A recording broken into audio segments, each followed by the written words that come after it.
I went through a decade of my life where I couldn't sing, like a full 10 years. My entire career fell apart because my voice fell apart.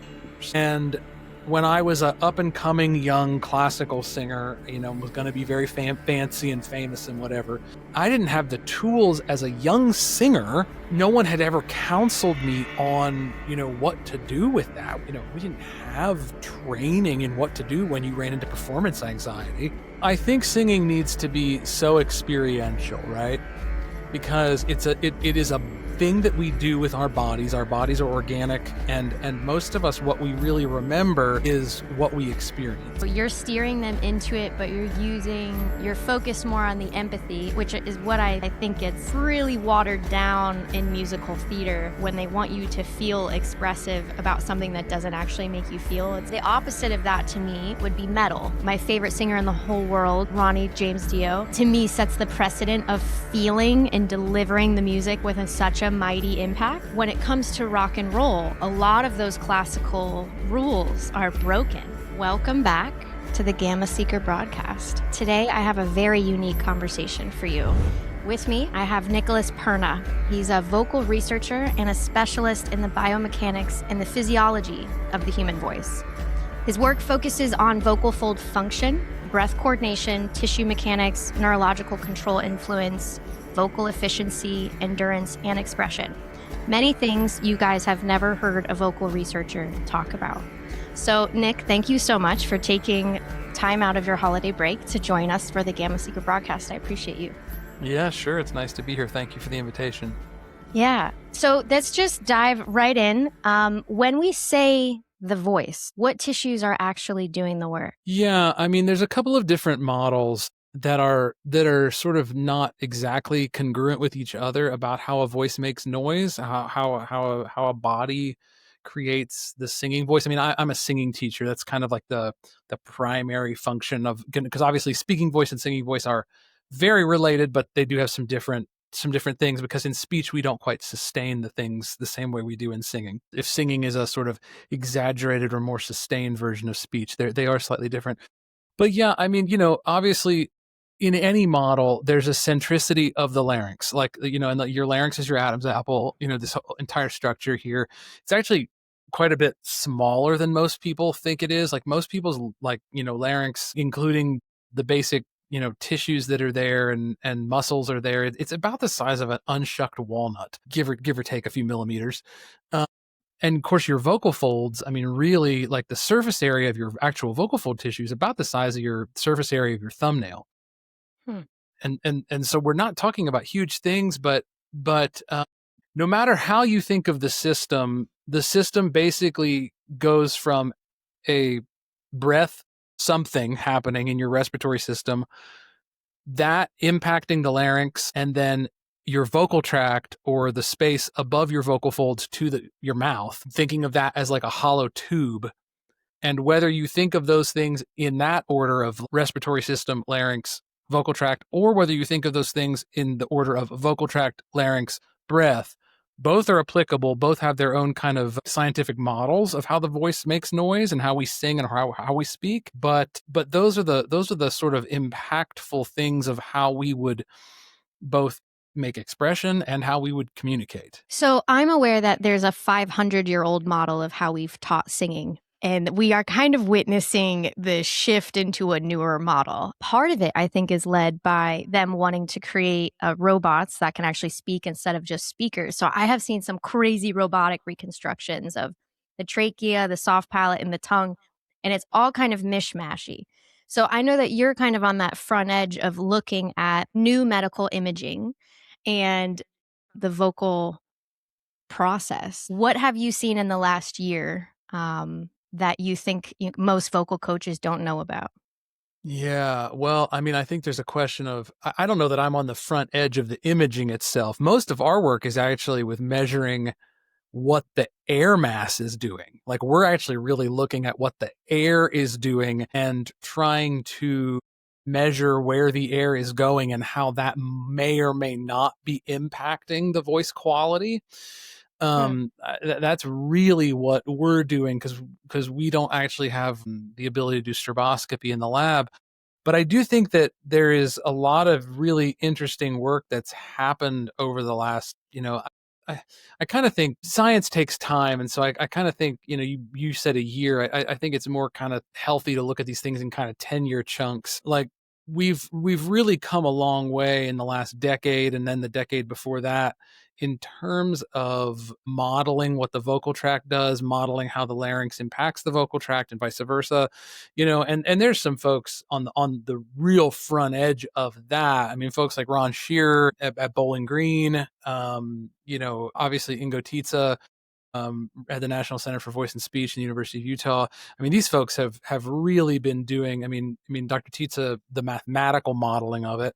But, I think in terms of the voice teacher, which is really what I'm more interested in, I actually think the biggest changes over the last 10 years have been more changes in the acceptance and then dissemination of best practices of how to teach more contemporary and microphone-based singing styles versus those singing styles that were just entrenched in self-amplification, like your more Western classical opera kind of stuff. So I think actually that's probably been the biggest shift in terms of like the pedagogy field, where we continue to sort of have the need to diversify ourselves as best possible as singing teachers and to be the I think we only really serve our students if we're preparing them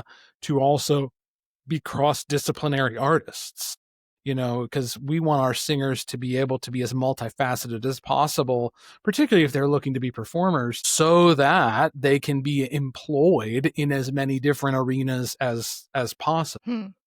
Wow, that was well said.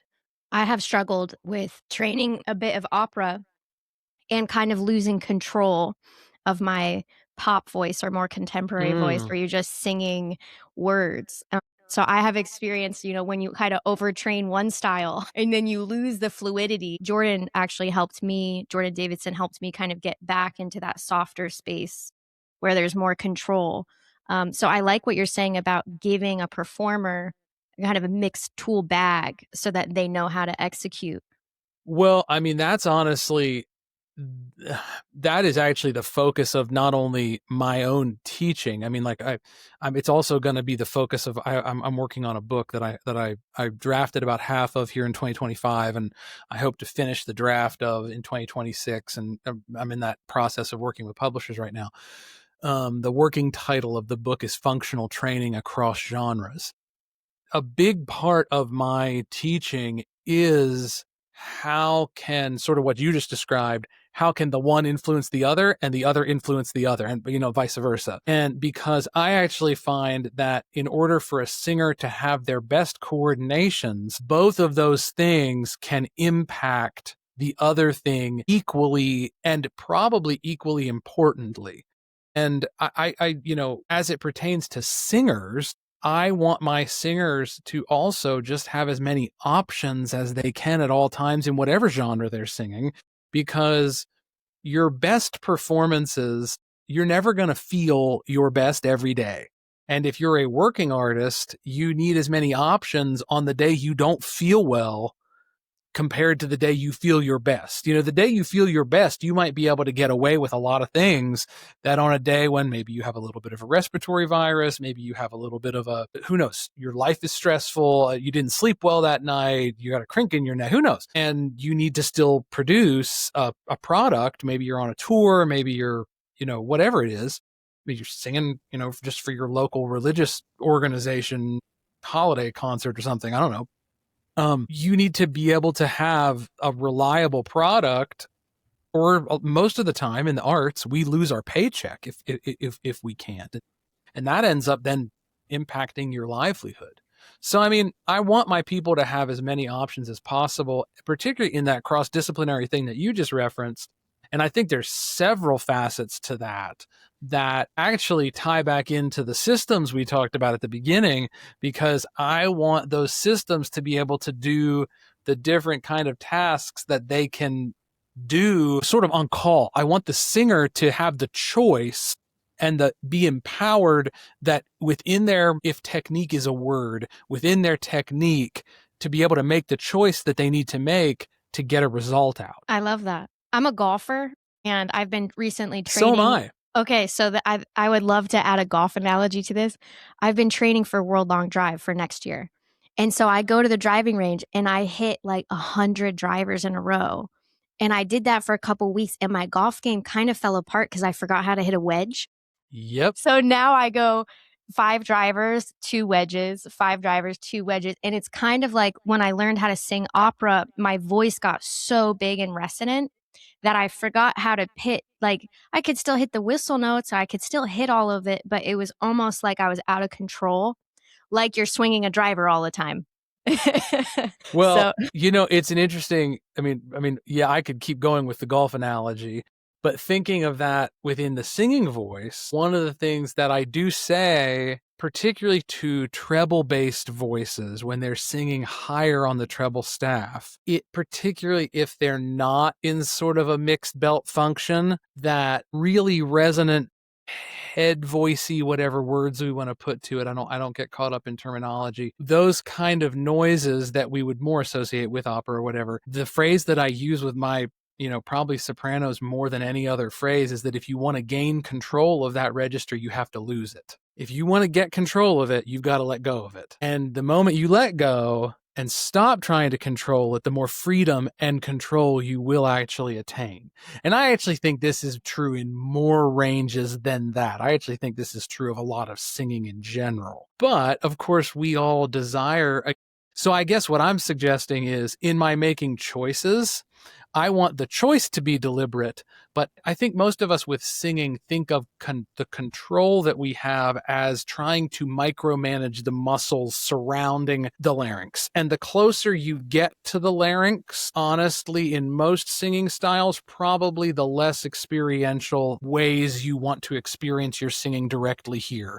For the further away you get from the larynx, the quite frankly, the more aware you are of motor control. You're a lot more aware of your motor control, your lips and your tongue and your jaw, than you are of anything right here anyway. You're also a lot more aware of your rib cage expansion, or your abdominal expansion, or your abdominal contraction, or your rib cage collapsing, or whatever, than you are of the actual rock of the thyroid cartilage and the cricoid cartilage. Might you have specific awarenesses in your larynx? Yes, of course. But the more you try to probably manipulate is a word I would use. The more you try to manipulate those, the more micromanaged your singing gets. Usually in most singing styles, that's not efficient. And quite frankly, thinking of that in the matter of a golf swing, the more you try to micromanage, for example, the turn at the top of the golf swing, the more you try to micromanage that timing, the more trouble you probably get yourself in, because if you try to overexert your effort at the top of a golf swing, you probably come over the top, right? So you end up slicing or whatever. In the singing voice, if you try to overexert your effort at the laryngeal level in any singing style, practically, the more you will probably push. And then you end up limiting your range, limiting your, you get fatigued easier and faster and all this kind of thing. That doesn't mean that, of course, we don't want in the end to have a sense of control of our singing voice. Of course we do. But we kind of need to, I guess, really redefine what that means for the singer when we're working with a singer in front of us. I've noticed how careful you've been about the technical language, and I heard the same a lot from Jordan Davidson, how you guys want to teach the voice. It seems like a very different style than getting into the muscle groups. So when someone sits down with you, how do you direct them to the feeling space? Yeah, so I think singing needs to be so experiential, right? Because it is a thing that we do with our bodies. Our bodies are organic, and most of us, what we really remember is what we experience. And so, I think that there's really two things that I would point to. The first, and this is always the first thing I deal with a singer when I'm working with a singer for the first time, is dealing with airflow dynamics. And what I mean by airflow, I actually mean the flow of air as it is passing through the vocal folds while we are in the midst of phonation. And then I would subsequently relate that to different noises that the voice makes, right? Because the impact of how the vocal folds end up coming together, we could end up with a sound that is very anemic almost, that would be almost even overly breathy for even like a jazz singer, it would be sort of like, where we're leaking a lot of air. That's sort of non-efficient, even if you're trying to kind of create a, sort of a my funny Valentine, that kind of sound. That's a sound we can make that on a microphone we can use and, process it and make it sound fine. But at some point, if it's too far that way, it's just too breathy. We're leaking too much air. Our chords aren't coming together efficiently enough, and that's too much. But what I find in most singers, kind of regardless of style, is that their inclination at first is to end up with a sound that is trying to attempt to sort of control the voice at the level of your vocal folds. And it ends up being a sound that is too much that way. And whether the goal was to create a classical sound or a musical theater sound or a rock sound or whatever, if the only way that the vocal tract knows how to sort of make that noise is by taking the chords and squeezing, then that is an inefficient handling of that. And so what I do at first with most singers is try to redefine what I refer to, the phrase that I use, that I actually have a whole chapter in the book devoted to this. But the phrase that I use with singers just personally is in the pocket phonation. And what I mean by that is I rob the in the pocket part from like rock music, right? Like, or jazz, like when the rhythm is in the pocket, you don't have to worry about really where anything but one is, and the rest of the beats can kind of move. They can kind of lay back. You can kind of, you can back phrase, you can front phrase, you can whatever, as long as everybody stays in the pocket, we can kind of move around with each other. It's sort of what I mean with singing. So like if your phonation itself is in the pocket, you can move to a slightly breathier sound. You can move to a slightly less breathy and even almost toward pressed sound. But the rest of the system does things that counteract that so that the phonation stays in the pocket and you neither get, a set of vocal folds that are coming together way too flabby or that are way too pressed and taut. And even in aggressive, high impact energy singing, like belting or like high tenor singing or whatever, there is still a lot of airflow through those vocal folds and they're not pushed together so hard. And a lot of that is alleviated because the other thing that I would always go to is how the vocal tract, how the space sort of from your chords to your mouth, how the vocal tract is setting up the resonator and how it is literally bundling up energy in the air mass so that what the chords are doing can chill out and they can just do their lovely reflexive, oh, we love this. We love this thing. We're getting wonderful sense of information above this, that we can do this so easy. And my very first goal is setting up ease of phonation, of in the pocket phonation. And that's what the vocal folds are doing. And through a lot of different ways, we'll set up the resonator, we'll set up the vocal tract. Singers might think of a vowel shape. I mean, if they're in that world, particularly in the classical world, even musical theater to some extent, or they might think of more like closed and open sounds, or it depends on how they think about it. But honestly, most of the time, once I'm to that phase, that sort of second step, I think humans, Ken Bozeman talks a lot about this. Humans are really good at expression. Most of us understand what different expressions feel like. And we know as a human how to express them. So I'll give you a really easy one. So like if I'm concerned about something that has happened, I see someone trip, I might go, ooh. And particularly if I really have a lot of sense of empathy toward that person and I don't want them to be hurt. And now I'm already, through that sense of empathy, setting up my resonator in a way that my vocal tract will set up a very nice response for a sound that can be used as an expressively sung noise without me having to think about rounding my lips, without me having to think about shaping some kind of ooh shape, without me having to think about anything, because I based it off of this sense of human expression. Now, I could say that I deliberately lowered my first vocal tract resonance and honestly lowered my second vocal tract resonance to make the sort of shape that I wanted to impact a certain type of timbre. But I don't care if the singer knows that. I just want them to relate to the empathy of the thing, express the emotion, because that's probably what they need to do in the song, aria, whatever it is anyway, because we would rather not have a deadpan face in front of us most of the time. So anyway, those are the two big things. It's the airflow, and then it's the resonator shape. Quite frankly, once we have those two things set up, the rest of singing in any genre becomes a whole lot easier. So there's my I have to ask 10-second this. spiel. It's great. So you're steering them into it, but you're focused more on the empathy, which is what I think it's really watered down in musical theater when they want you to feel expressive about something that doesn't actually make you feel. It's like a lifeless song. You have to kind of fake conjure or simulate energy on top of it. And that's, I think, when it gets really physiological because you're not actually feeling the music. Yeah. Now, the opposite of that to me would be metal. My favorite singer in the whole world, Ronnie James Dio.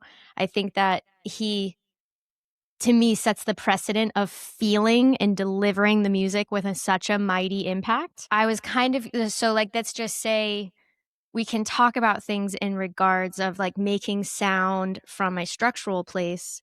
But when it comes to rock and roll, a lot of those classical rules are broken. There's a violence that we bring to the vocal cords. So well, actually most of it is not at the vocal fold level. So I mean, so there's a layer on top of what I just talked about, that if I am teaching a rock singer or a heavy metal singer or something of that nature, honestly there are more genres that do this than that. I mean, gospel singing is kind of where it came from, to be honest. The blues, we're talking about distortions. And so as soon as we start talking about distortions, most distortions, and I would really point everybody to Complete Vocal Technique and the work of Matthias Oehn and Catherine Sadelen, and also another European guy named Tony Linke. All three of them. Matthias was just on our show this fall, and Tony's actually going to come on specifically to talk about distortions this spring. But I think we're talking about some behaviors sort of typically immediately above the vocal folds or just a little bit above that. So, we can do growls that are involved in the false vocal folds. We can do growls that are involved in the aryepiglottic area. We can do some growls that involve the tongue. There are different ways to execute this that are, I admit, separate from what I was describing. I would say, however, even if I was teaching a rock singer or a metal singer who did want a distorted sound, great, that's great. And honestly, also in that regard, I would point back to the work of Melissa Cross, who taught so many of those heavy metal singers, for decades now. Yeah, she's my coach. I love her. But Yeah. the way that she teaches the breath and the way that my opera teacher teaches the breath is so different that my Mighty Breath program basically combined all my vocal teachers together so that I could play the lungs like an accordion and create a belt that would last more than 30 seconds. So Yeah. she was a Yeah. huge Yeah. influence with me. That's an interesting thing what you just said, because so I probably talk about the respiratory system and the actual breath probably less than I talk about everything else that I've talked about. Because like when I'm talking about airflow, I generally am talking about what is happening at the larynx, not what's happening below the larynx. Now, that being said, and I have a section in the book on this, when I do address the respiratory system, I think the thing that so many singing teachers over centuries have missed is the question for me about what the respiratory system is doing, what the ribs are doing, what the abs are doing, what the respiratory system is doing. Both and exhale, so turn around, whatever, inhale and turn around. It's kind of how I generally refer to it. I personally believe it is goal specific. Like the way you use the respiratory system is sound outcome specific. So in other words, like I do not teach a breathing technique to my singers. If we're trying to elicit a jazzy sound, like kind of like the breathy thing that I demonstrated earlier, first of all, that requires me to inhale a lot less breath in the first place. Like I should not inhale as much air. At the same time, I'm going to use that air differently. But like I also know that like physiologically, and we have a resp track system in the lab now, so we can actually measure what the expansion of the rib cage is doing, what the expansion of the abdominal system is doing, and what they're doing in terms of collapsing, both in terms of inspiration and while we're phonating. And one of the things that has been so fascinating to me is even within classical genres, I have a dramatic mezzo in my studio right now. Okay.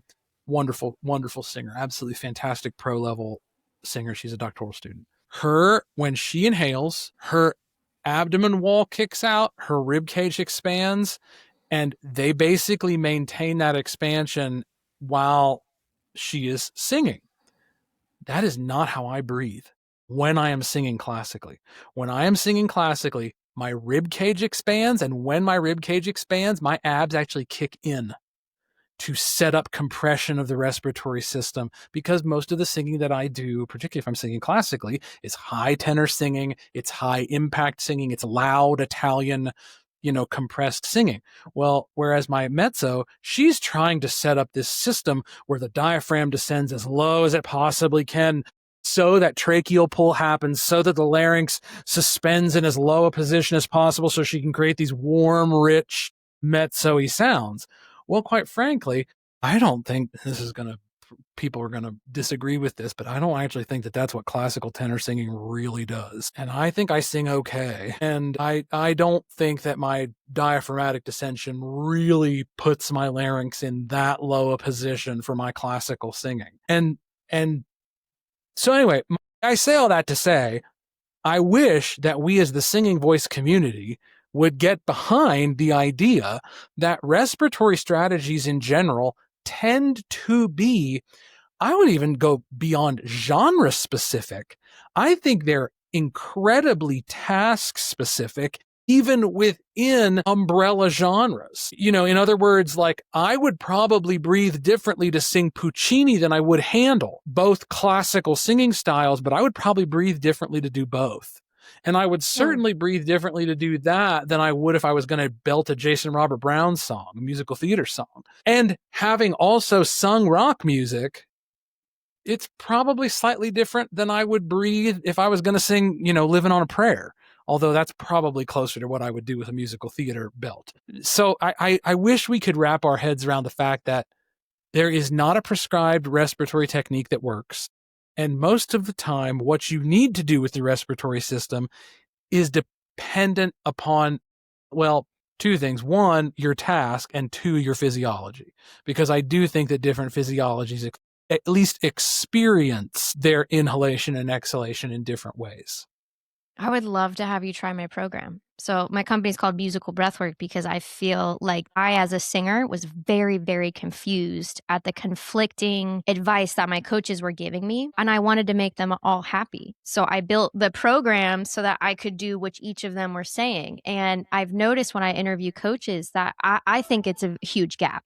In the breathwork community, when we say breathwork, most of breathwork comes from Wim Hof and Dr. Grof. It's built for a trip. They're using the breath as a drug. It's not how singers are. And when you're a rapper or a metal singer, you get sometimes only a half second before your next verse. And you may have to have a verse that lasts 20 seconds. So having, to me, a well-trained inhale and then a pressurized system for the exhale makes or break a singer. And then if you're touring, you have to have a really good relationship with how your nasal glands detox, how they clear, how you can keep them empty so that your resonators are open.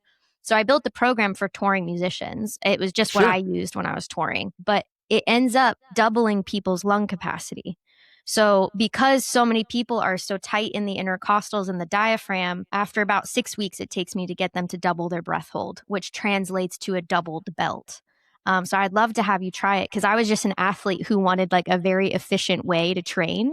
So it takes like 10 minutes. There's 3 different exercises that kind of clear the lymph that gets stuck within the lungs, clear the sinus pressure, get the tongue posture trained so that the soft palate and the tongue have like a very nice opened relationship together. Anyway, I'm definitely going to gift it to you after this because I see that as a singer, a very confused, just, if you go from coach to coach to coach, nobody's teaching it the same. And it makes it kind of like, man, we could all get on board with what are the most powerful singers doing out there. But I understand it is different, but to me, the physiology of it isn't. So I'm excited to introduce you to this take, I think.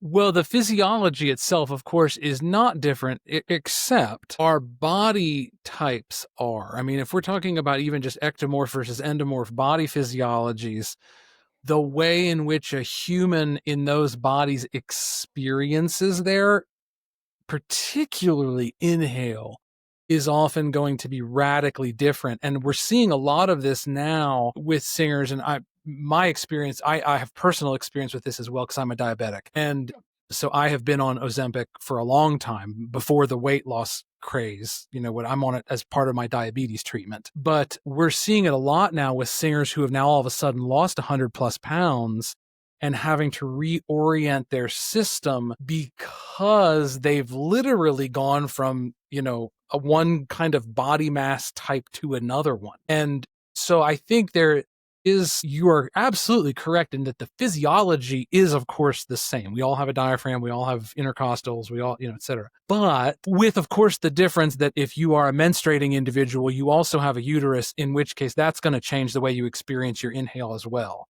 because you're going to experience your pelvic floor differently.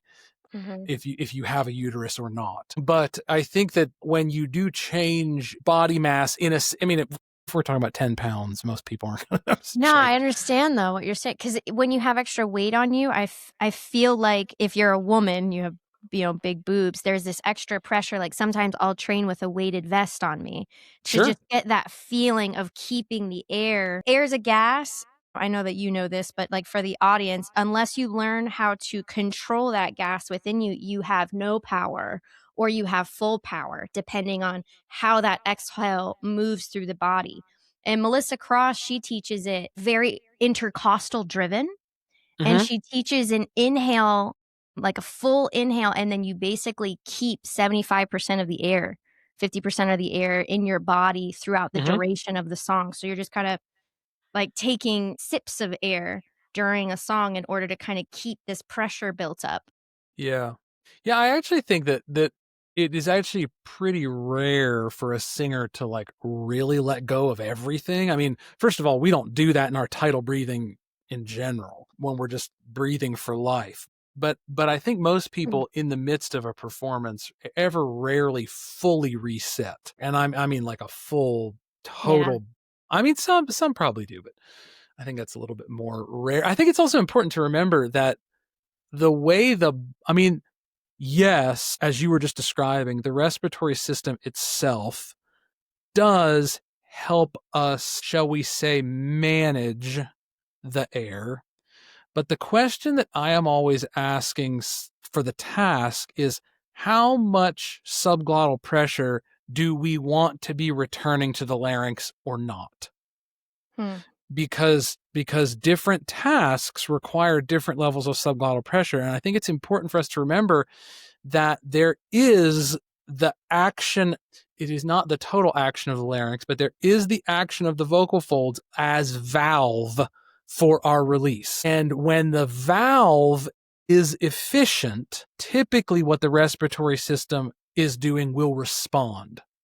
And so, as I was kind of alluding to earlier, in my own instruction of singing, I tend to sort of, even if I start here with airflow, I then work backwards from resonator shape, airflow, then what the respiratory system is doing.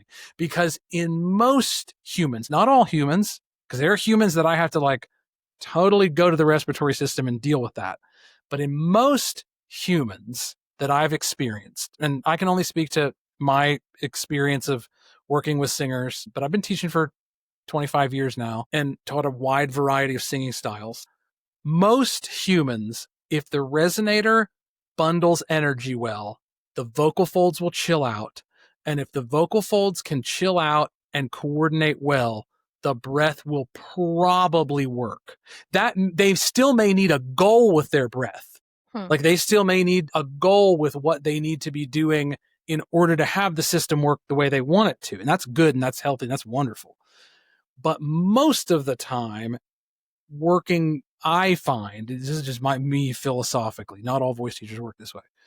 But if I work backwards out in, I find that the singer's experience can line up a lot more with the concepts then that I'm giving them, and they find efficiency easier than working in out. Wow, there's so much that you learn as a coach, isn't it? Like with people in front of you and how to dissect it and reverse engineer it and get across to their brain, you know? Well, yeah, and I mean, and I mean, you know, having watched singing teachers and now mentored singing teachers also for a long time, I mean, there's no right way to do this, you know, but at the same time, the system tends to like to work itself toward ease of function. Even if we're talking about a high impact style of singing like metal, the system wants to organize itself toward ease. EASE, ease. And so even if I'm making those noises, the question becomes, how can I make those as easy as possible so that they're as sustainable as possible, right? I mean, because we want to be able to do it on a tour for a 3-hour show or whatever, however many times a week we need to do it. I mean, that's why, you know, it's so difficult with the Broadway folks because, I mean, we're talking about 8 performances every freaking week with no time off. And it's just the beating that their bodies are taking. I mean, it's different being on tour. That's a different kind of beating because particularly if you're also doing media and you're, you know, doing interviews and et cetera, et cetera, et cetera.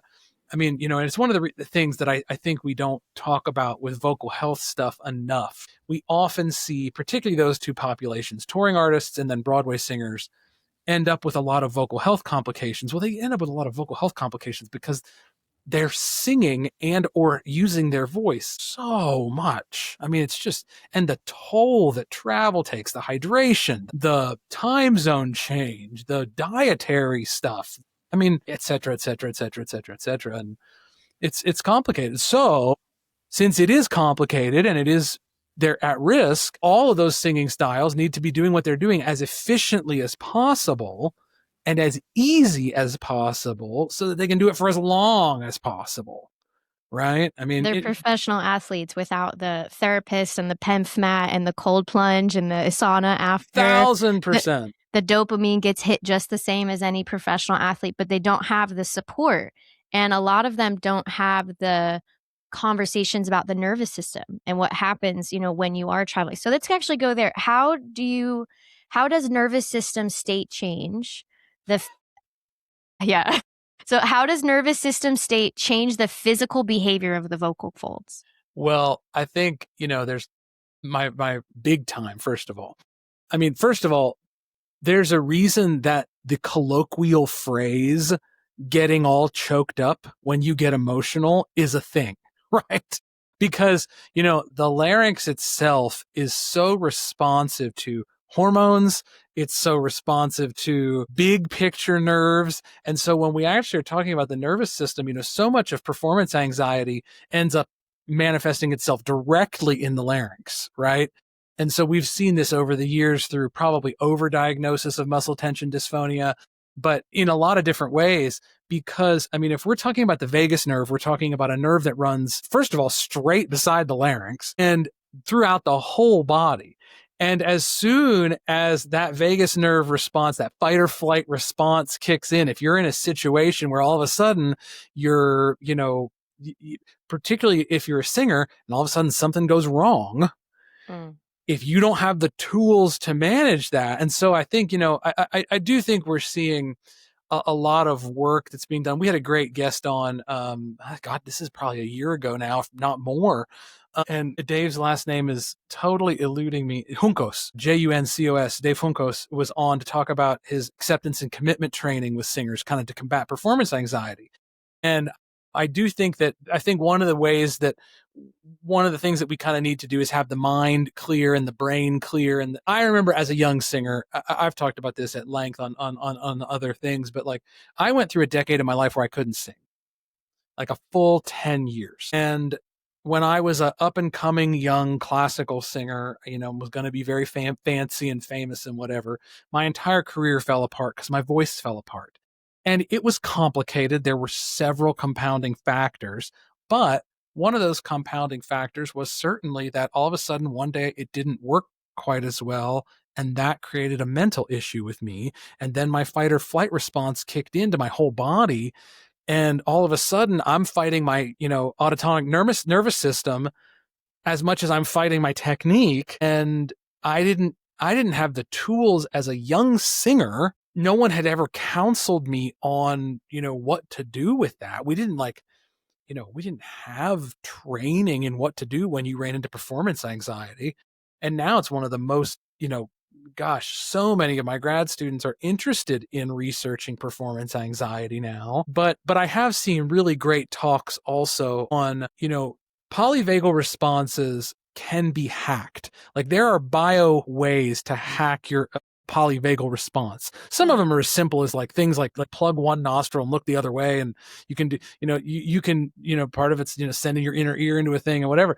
Some of those like little tricks actually make me personally nauseous because of I have very narrow ear canals, and sometimes like I can get motion sick pretty easily.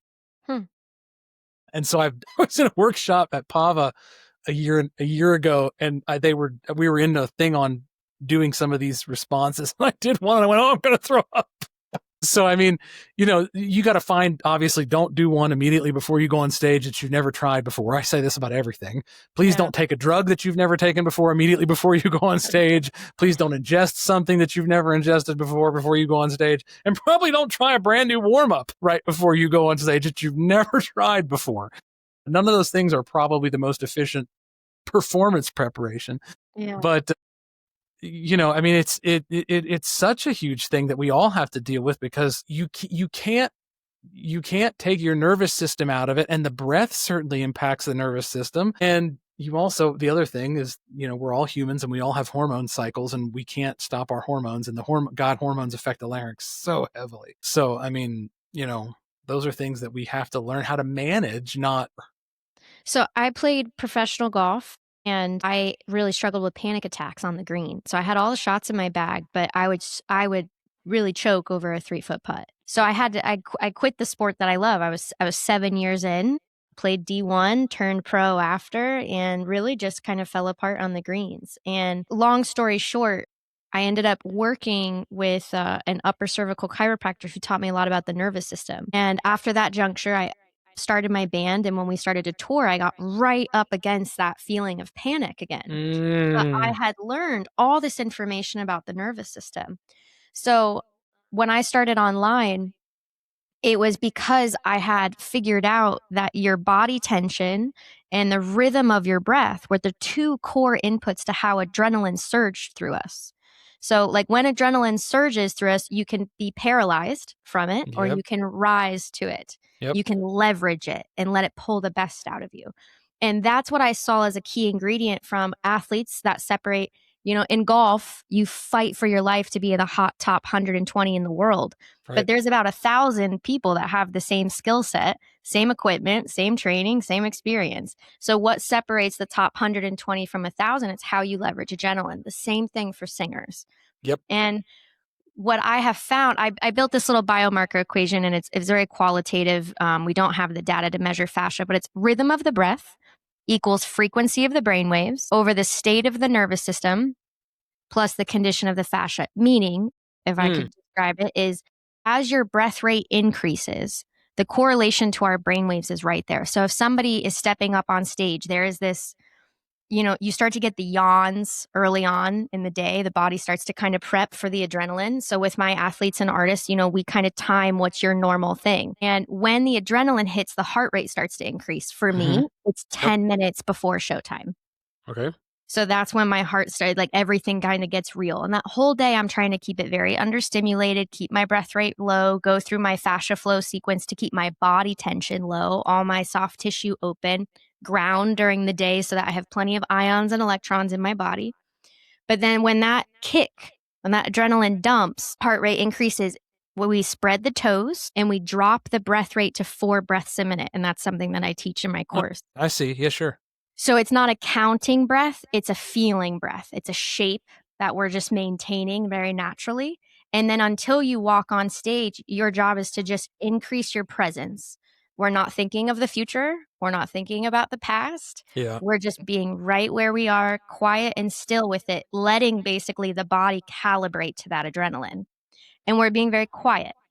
So then when we step on stage, our body is fully surged. We're grounded, toes are open, and we've been just fueling the breath. Then there's a post adrenaline sequence that I think is really overlooked, like after the day of a performance, particularly if there was a lot of prep for that performance, your dopamine is gone. For sure. All of it is gone. So fasting the next day, saunaing the next day, being away from people. A lot of people like to celebrate that night, but the next day it's a real body hangover. It's a mental hangover. So Yep. the fastest way through that hangover is low stimulation, low food, no sugar, and just letting that pool of dopamine resynthesize. And I think a lot of great artists would stay on tour, or not stay on tour longer, but like they would enjoy it more. Yeah. We knew how to use our nervous systems this way and, like, you know, eat pho when we're on the road instead of the crap food. You know, there's little tweaks that we can make to assist the recovery process. For sure. For sure. What do you recommend for your singers that are battling fatigue, stress, and adrenaline? What's your go-tos?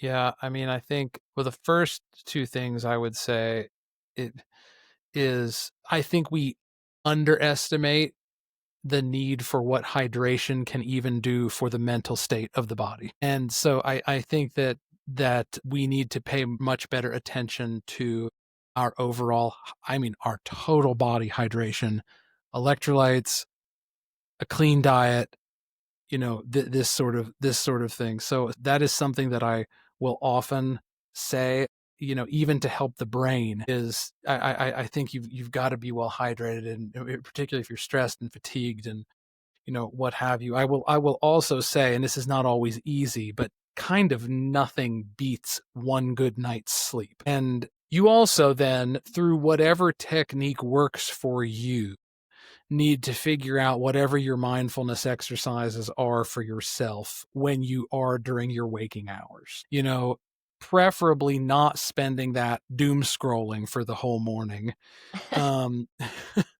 But, you know, actually figuring out a way, like I have my own, you know, sort of, if I have an actual performance, and I don't perform that much anymore, but I just still do. And it's particularly if it's a rigorous mental thing, like I don't get so stressed about like singing if I'm like using music, because like what I get stressed about at my age is the memorization of stuff. That's what I get stressed about. Okay. And just because, you know, I'm on the, shall we say, the downward slope, not the upward slope. And, you know, being a parent of teenagers and also having a job, if not multiple jobs, and, you know, life's complicated, right? And so, you know, at my life stage, I get stressed about remembering the words to songs, even if it's something I've sung for decades. I don't so much get stressed about the singing. And, but if I have to do that, I have to like take the day and prep. And I totally relate to the thing you were saying earlier about needing to decompress the next day. Like I need that space away from humans. You know, but I think the important thing there with it, one of the things I say to my singers, that's what you asked me, is they have to know themselves. Like you have to figure out as a singer, kind of like I was talking about with your respiration and knowing your body. You have to figure out what how your body responds to stimuli. And I tell my college students that if you do college right, it's not so much about what you learn, it's about learning what your body responds to, how your body responds to stimuli, what tools you need to manage. Because look, So many of us are like neurodiverse and don't even know it. And that doesn't make us broken. It just means that we need to know Ourselves. whatever our thing is. We need to know how to manage ourselves, right? And, whether that's a person who needs to, do some actual meditation, whether that's someone who needs to do some reading, whether it's someone who needs to go for I'm a runner too. Like that's my main cardio exercise is running, as long as my knees and ankles will allow me to do that. And I got something for that. but I mean, like, you have to figure it's not the same formula for everybody, because we're all different bodies. We're all unique. If you believe in the soul or whatever it is, like, we all have these things, and we all have to figure out what our mind needs, what our body needs, et cetera, et cetera. Like whether that's a specific dietary thing or it's a specific, whatever it is. So other than the two, like, just, most holistic things I think that you can do, which are hydrate and sleep, I think that after that, it really becomes you learning yourself and how your body responds to stimuli, good and bad. Yeah, because some people, they really need alone time. Like Sure. I'm one of those people where silence is an absolute nourishing thing. Like darkness, stillness, and silence re-nourishes me. And I know for other people, it's a walk in the garden would take them Sure. to that same place. So I totally get what you're saying. And it really has to do with managing the non-overuse. So what would be an early warning sign that a voice is being overdriven or under-supported? Yeah, I think the first and most important things that you want to look for are I get tired fast vocally. The second thing is I lose either specific high notes or notes where of areas where the voice has to rebalance, like areas of transition registrationally. Typically that's somewhere in the middle of the range. With the loss of the high notes or the middle range stuff, that's kind of usually a sudden thing, which usually indicates some vocal fold swelling. The stamina thing can be a little bit less immediate and less aware right away, but you should not be getting tired fast. That is a pretty, like, good clue that the system is imbalanced somehow, and we need to figure out how to bring the system back to balance. But I don't worry so much about, something like necessarily huskiness or raspiness or whatever. Now, I mean, if hoarseness is such a weird, non-definable thing that means different things to different people. Honestly, one of the other ones that I would watch out for is globus, which is the feeling of a lump in the throat. Or a slight difficulty in swallowing. Those would be the warning signs that I really look out for. And one other.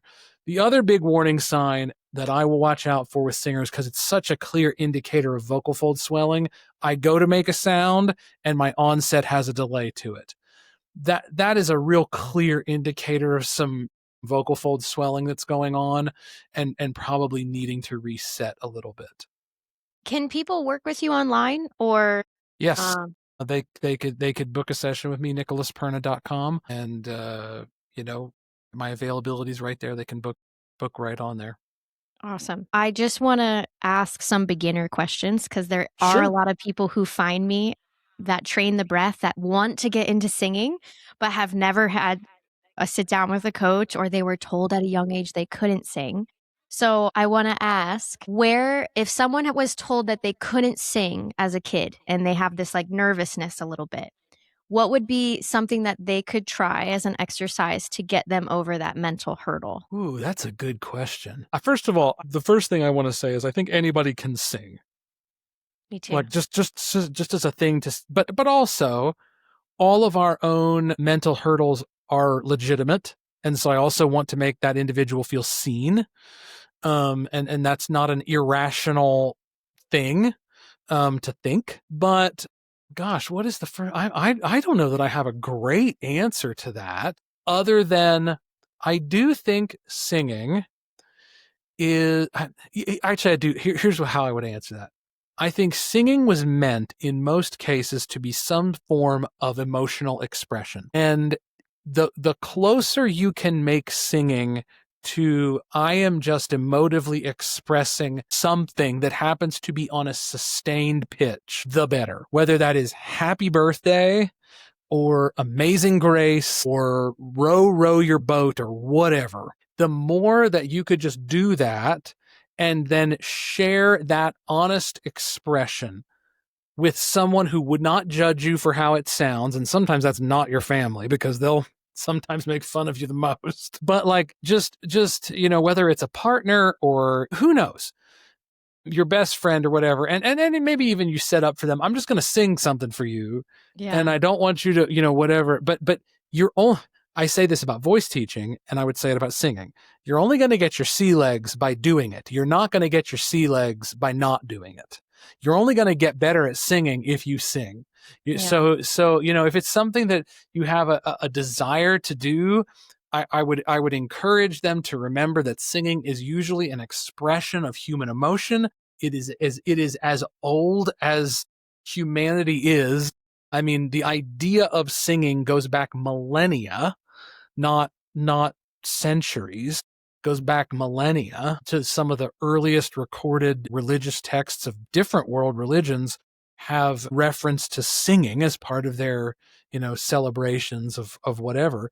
So, I mean, seems to be, and we also have to remember that, singing is the original form of music. We had singing before we had instruments. And I mean, if we think of most world cultures, I had a psychology of music professor who liked to say that the only two things that were common in every world culture were that they had their own form of indigenous music and they had their own form of indigenous brewed beer. And so when we're talking about singing, we are talking about something that seems somewhat universal to the human experience. It seems to be a somewhat universal thing across world cultures. That doesn't mean the singing sounds the same, and it certainly doesn't mean that it has the same aesthetics, of beauty or pleasure or whatever. But I think that I think that, it is not too far off to say that to sing is to be human. And so the closer you can relate it, I think, to your own humanity and your own expression, that will start to immediately free you from whatever preconceived layers you've put on yourself since whatever it was when you were a child that made you think that you couldn't sing. I loved everything that you just covered there. I usually tell people to make vowel sounds in a stairwell until it sounds pretty. Because there's that feedback that you get in a stairwell Sure, of that course. is really absent in other places, and vowels are just like kind of easy to feel into. Of course. But I loved the history lesson that you just outlined for us there. That was beautiful. I probably should have asked this one after the last question. But if someone has a overused or stressed voice, what would be a way that they could help the voice recover? Well, generally speaking, most speech language pathologists and otolaryngologists are no longer recommending total voice rest. Most cases, now there are some indications of that, but predominantly that is not the recommended thing. I mean, in a case of an injured voice, we would want them working with an otolaryngologist, a speech language pathologist, a voice teacher, maybe a mental health coach, depending on what the causes were. We would want it to be a multifaceted, vectored approach. But I think that, if someone is just fatigued or the voice is tired or slightly this or that or what have you, maybe there's a little bit of bilateral swelling going on. I am just still such a huge proponent of semi-occluded vocal tract exercises, as long as we're also including hydration. I mean, just, generally staying hydrated, keeping the voice hydrated. I just can't express that enough. But, your basic, I'm not a big fan of lip trills, lip buzzes, whatever you call them, whatever people want to call them. I'm not a huge fan. Are you a straw phonation guy? No, I actually am a big fan of what I usually refer to as like puffy cheeks or blowfish, the sort of thing. That is my typical go-to with singers. I think it's the one that allows them to experience internal to the vocal tract the most singing sensations. And I also get the best airflow interactions. I think the thing with with a raspberry or a lip trill is that the intraoral pressure change from the explosion of when the lips open to the shutting of when the lips close creates a little bit more chaos than I think most people really need. Interesting. Whereas the setup of either of that, maybe a straw. I find people don't really know how to use straws. One of my favorite things to do if I'm doing a straw is actually to have them blow the bubbles in 2 inches of water with the straw. But also, I find that with singers, you really need to find the right diameter straw. This is supported in the Ooh. research. You've really got to be working with, because too narrow, it'll give you too much back pressure. Too big, it won't do anything. So Hmm. like I find that boba straws are kind of pointless personally. I do have some in my studio. It's not like I've never used them, but I'm a big fan of just the lips together. The instruction that I give is that people puff out their upper lip as if they were puffing out their mustache, if they had a mustache, and experiencing what that feels like. And immediately, if people want to go, I immediately know that they're squeezing at their cords. So it's Hmm. also a very good diagnostic, because people who are squeezing and narrowing right at the vocal folds, they will have a difficult time just going, and it'll all of a sudden go into a quiver of a, and I'm like, Mm. okay, now let's explore that. But that is, now, as you said, you asked the question about if a voice is fatigued. Yeah, a basic drinking straw, 2 inches of water, big fan. Basic pitch glides, big Okay. fan. For the audience, if you don't know what semi-occluded vocal tract exercises are, in short, they're called SOVTs. There's a number of exercises, whether they're good or bad, but you can kind of explore what they look like online. And they look like these straw things, they look like lip trills. So you're the first one that has said, like, not full rest of the voice. And I got to tell you, that's what we're seeing in the fascia injury stuff. Like, so when people that say they tear their ACL Yep. snowboarding. Yep. It used to be full cast. And now all the research is like, man, within 3 days of a full immobilization, you've done so much damage. There's so much muscle loss and tissue loss. So they're starting to incorporate tiny recovery exercises that greatly expedite the healing of the tissue. So That is it's, pretty typical now of voice care. wow, that's beautiful to hear. I love that. Yeah, I mean, and we see that in medicine of all kinds. I mean, my father just had his hip replaced, and they make him get up walking as soon as they're done with the surgery. Wild, right? My dad That was, had a knee surgery, and when they were making him stand, I was like, what's happening? yeah, yeah. It's I mean, now, I'm not suggesting that a singer should immediately go into full-fledged, full throttle. I'm going to sing for 20 minutes. That's not what we're talking about. Right. But you I mean, it's also very common if a singer, for some reason, God forbid, actually had a significant injury and they had to have phonosurgery surgery on the vocal folds. Typically now, I think pretty much exclusively now, we make people go through a full round of speech therapy Hmm. and singing therapy prior to the surgery, so that we can hopefully intervene the habit that caused the injury in the first place. Because if we didn't, then the injury just comes back and it reoccurs, because you haven't actually changed the behavior. Well, think about the knee injury you were just talking about. If you were dealing with that with a runner, you would want to work on their stride so that the stride was not hitting the way that the stride was hitting and impacting the joint, so that you've already modified the behavior prior to the surgery. Now we've modified the behavior. Now we do the surgery, we do the recovery. The behavior has already been changed. I mean, and I think that's been a definite thing to voice care that has been a good evolution over the last 20 years or so. I could talk about joint injuries for hours because, like, that question keeps me up at night. For me, I look at people's toes. So often the knee or Yeah, the hip that has gone out translates to a loss of function of the foot. And then that stride, that weight starts to shift to the outside as a compensation pattern. Then you end up with an athlete with a 50-year-old right hip and a 30-year-old left hip, and all they want to do is cortisone shots or surgery. So my little niche is fascia flow, which deals with rebalancing the soft tissue tension. from the bottom up. And it would be really nice to see some pushback on the surgery market. There's millions of knee and hip replacements a year with nothing but cortisone shots or surgery as an option.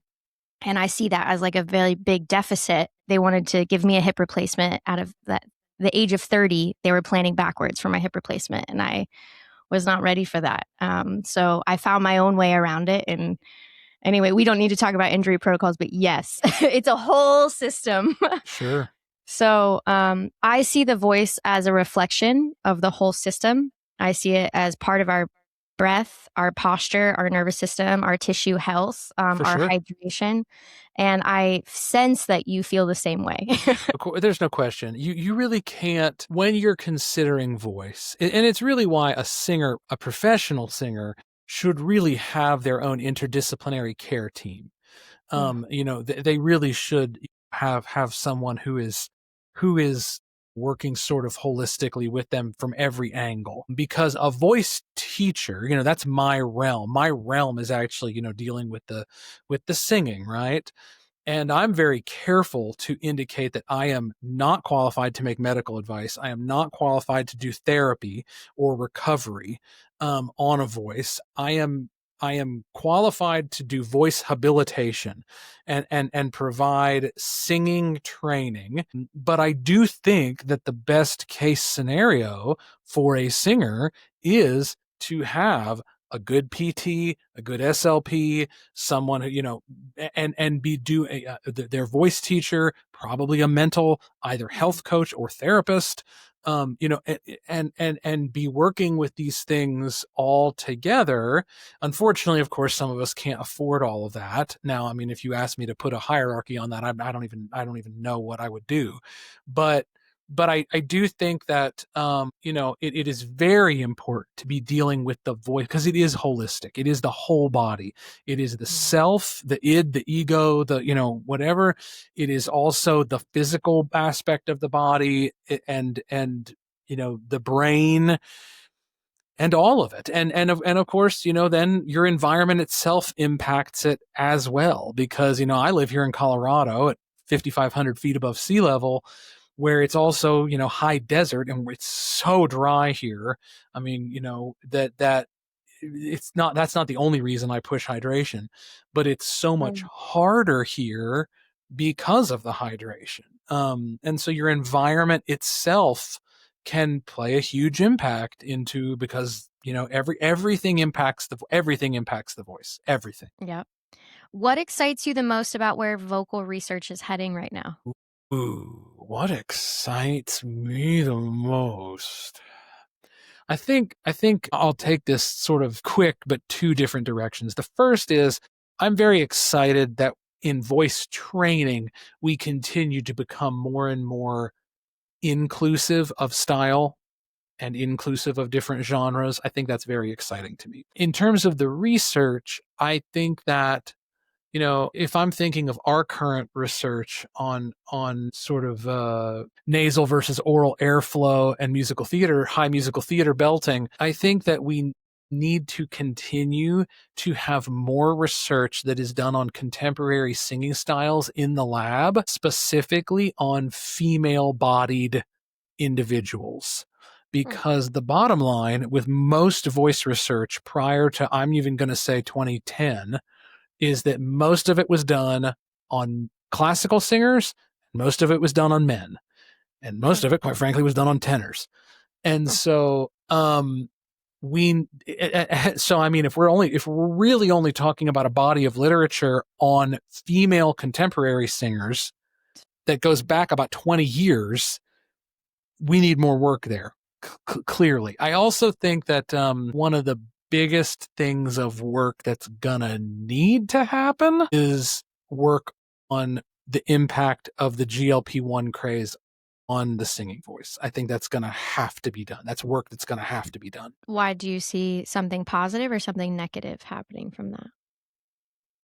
Yes. What a careful answer. I had to ask. I had to try to see if I can alert. I mean, I can share my own experience, which is increased dehydration, because you also lose your sense of thirst. That's probably the only one. I've seen people talking about other things that I don't buy. Okay. I've seen voice teachers sort of wading into the impact of these drugs that I don't believe.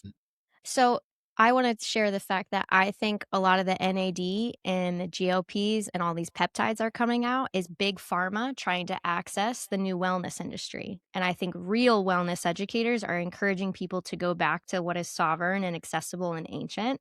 And big pharma is trying to weasel itself into the billions of dollars because people are starting to ask deeper questions. And so I'm a little pushed back against it all because I'm like, this is the guinea pig experiment of big pharma once again showing up with a different marketing package, you know? So, but that doesn't mean it doesn't work for people in certain conditions, you Yeah, know? I'm always just very careful to. I do think that, for example, I mean, with my diabetes, I have an autoimmune disorder. Like my immune system is trying to kill itself, and there's no holistic medicine that is going to cure that. And so I'm all for being healthy and taking those interventions as we can. And I do take certain things that are I take on top of my medications that I have to take to survive. But like without insulin, I probably wouldn't be here. So I mean, there's also, you know, anyway. Yeah. Well, hey, that's what these podcasts are for, to Yeah. cover multiple perspectives and frameworks towards the same thing. I love what you just mentioned about the GLPs. I think that's very interesting. I think it's something that's going to have to be done because I think we're seeing so many singers who feel that they have to be on them to look a certain way. So there's a lot of industry pressure, and that's why that's actually why I think we're going to need the research. Like I think we're going to need research into their impact specifically on the singing voice. I'm not just talking about body impacts. I'm talking about Yeah. how are they influencing the vocal folds if they are influencing the vocal folds. Is that a secondary function? Is it a tertiary function? Is it a primary function of the drug? I think I just think it's something that, because whether it's microdosing on it or whether it's just I'm on it, I I think it's work that's going to have to be, the singing voice industry is going to have to impact it, or interact with it at some point, it seems. Fascinating. One last question for you. If the body is an instrument, which I believe the body is an instrument, Sure. what do you 100%. think the voice reveals about how well that instrument is tuned? That's a great question. I think that a singing voice that functions well will communicate a thing to another human that nothing else in life quite can communicate.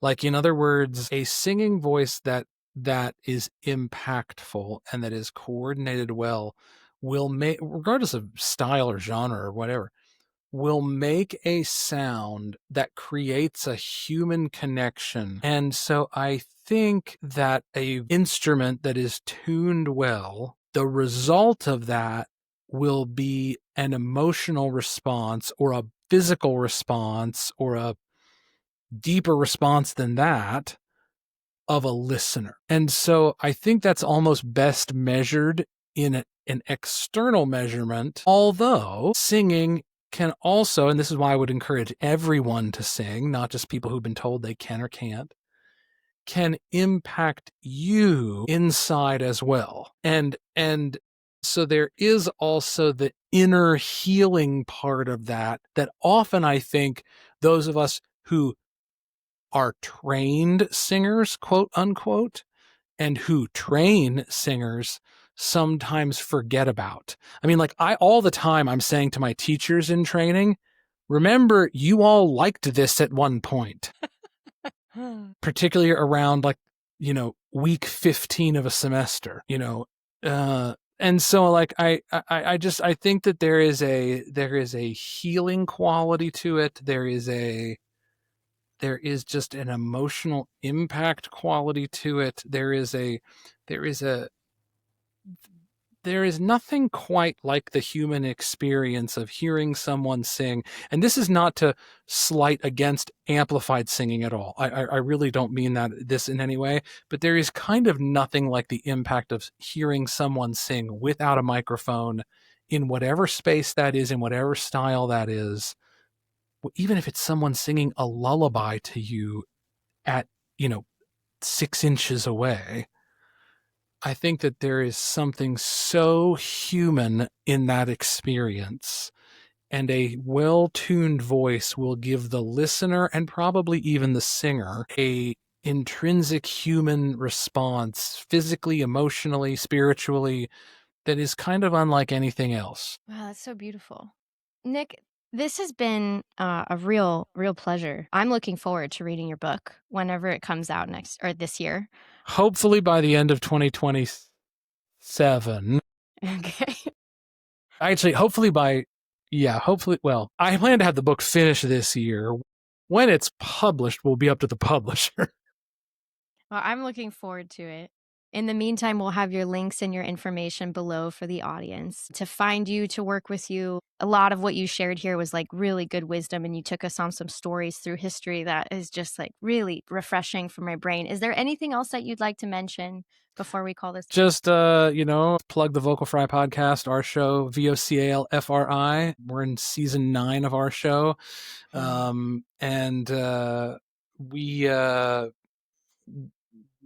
through 9.5 seasons, we've provided a free resource to the singing voice world, the voice pedagogy world. We like to say we're your weekly dash of voice science, pedagogy, and pop culture. We've covered many years of nerd pop culture on the show as well. We just did our Christmas episode this year was our Wicked review, and because it was musical theater and singing and fit very well. But we've got, we've had over, my God, over 150 guests on the show at this point. And Sarah and I have been doing it for 9.5 years, and it's been one of the great joys of our lives. And, we just encourage your listeners to check that out if they like podcasts. Hell yeah. Well, I hope they do. They're listening to this one. Yeah. And thank you for having me on. Yeah, I'm in my first. This is, I think you're going to be episode 34. So I'm still learning how to be a good host, and I'm learning the story that this brand is driving. And we are really tap dancing all around cymatics, how sound affects the electromagnetic part of the body. So the fascia is something I teach people, and fascia is just the water substrate of the body. And when we get into high quality water and water in, water out, like I talk a lot about sweating and measuring the pH of your body so that you're keeping the cells in a very beautiful state so it can recover and nourish. When we get into sound, the most incredible thing for that body of water that we're carrying around is making big, beautiful sounds. Yeah, you should really have Jeremy Mossman on. My former schoolmate, Jeremy Ryan Mossman. I mean, he's made fascia and singing one of his big areas. Yeah. I would love to have him on. You should definitely have Jeremy on. He's great. He was on our show maybe last spring, something like that. I mean, yeah, you should have him on. Awesome. I'll watch that episode first. Thanks, Nick. I appreciate you. Absolutely.